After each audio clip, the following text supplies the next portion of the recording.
문을 여는 소리에 아이들이 달려나갑니다. 힘없이 웃어 보이는 아버지의 얼굴은 어둡기만 하죠.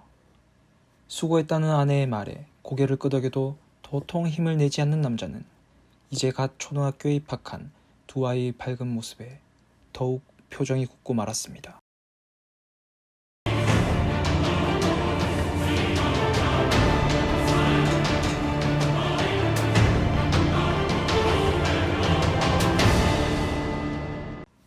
오늘 오후 직장에서 스스로 최선을 다했다며 자위하던 남자에게 난데없이 떨어진 정리해고 통보는 사형 선고와 다를 바 없었습니다. 흐르는 물에 몸을 씻으면서도 이 사실을 가족들에게 어떻게 말해야 하나 하는 고민에 벌써부터 가슴이 먹먹해집니다. 말하리라 굳게 다짐하고 머리를 닦아내며 밖으로 나오니 맛있게 끓여진 된장국과 손수 만든 반찬들, 호화스럽진 않아도 정성이 가득 담겼다는 걸 한눈에 알았죠. 남자를 기다리는 아내와 아이들의 모습에 굳게 다짐했던 마음은 결국 무너지고 맙니다. 그리고 3일 후 주말을 맞아 여유롭게 일어난 아내는 침대 옆이 비었다는 걸 깨닫습니다. 거실에도 화장실에도 남편은 보이지 않았죠. 운동이라도 하러 나갔나 하는 마음에 전화를 걸어봅니다. 지금 거신 전화는 없는 전화번호이거나 착신이 금지된 전화번호입니다. 다시 확인하시고 걸어주시기 바랍니다.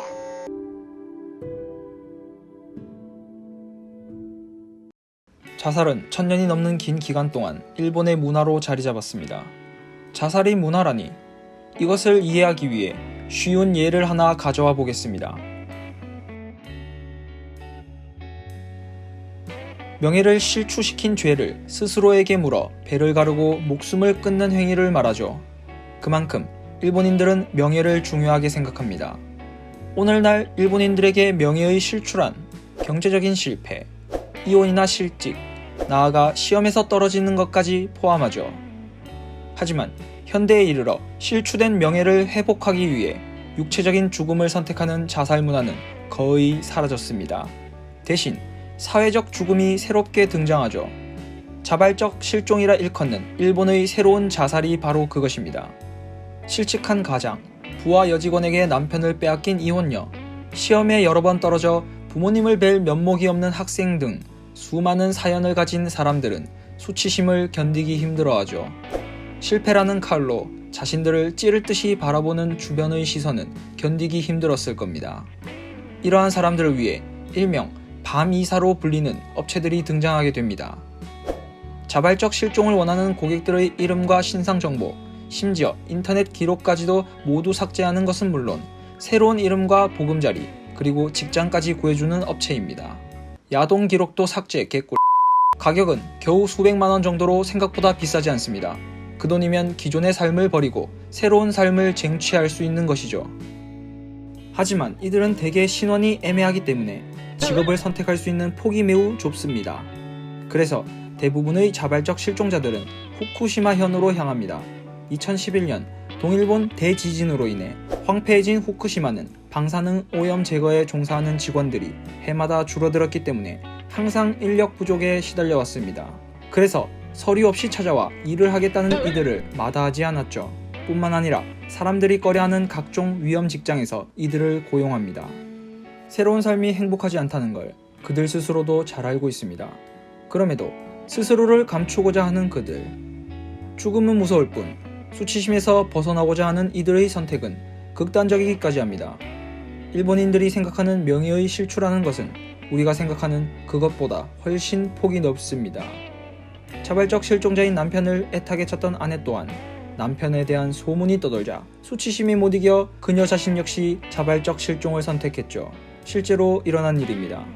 서로에게 신뢰되는 행동을 자제하고 싫은 소리를 에둘러서 표현하는 일본인들의 문화에서도 볼 수 있듯이 그만큼 명예라는 정의가 넓고 그것이 실추되는 것을 극도로 두려워합니다. 개인적으로 이들의 눈치 문화가 그 원인이라 생각합니다.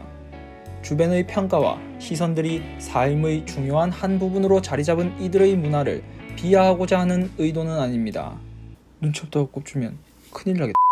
요즘 우리나라에서도 주변을 신경 써야 하는 일들이 많아졌습니다. 펜스룰이 생기고 어려움에 처한 여성을 도울 때 눈치가 보이기 시작했죠. 말할 때 단어 선택을 잘못해서 여혐으로 몰릴까 전전긍긍합니다. SNS에는 열심히 일하고 행복한 삶을 사는 친구들의 모습이 보이고 침대에 누워서 하루 종일 그것을 바라보는 자신의 모습에 열등감이 들죠. 그런 자식을 창피해하는 부모들의 눈을 피해 주변의 시선을 피해 방문을 잠급니다. 문을 열고 나오시길 바랍니다. 나와서 부모님과 눈을 마주치고 현실을 마주하십시오. 열등감과 두려움은 분명 더 커질 것입니다. 하지만 그래야만 용기가 생깁니다. 용기는 문 안쪽에 존재하지 않습니다. 보다 밝은 미래를 위하여 구독과 좋아요 부탁드립니다. 감사합니다. 페이크 개꿀.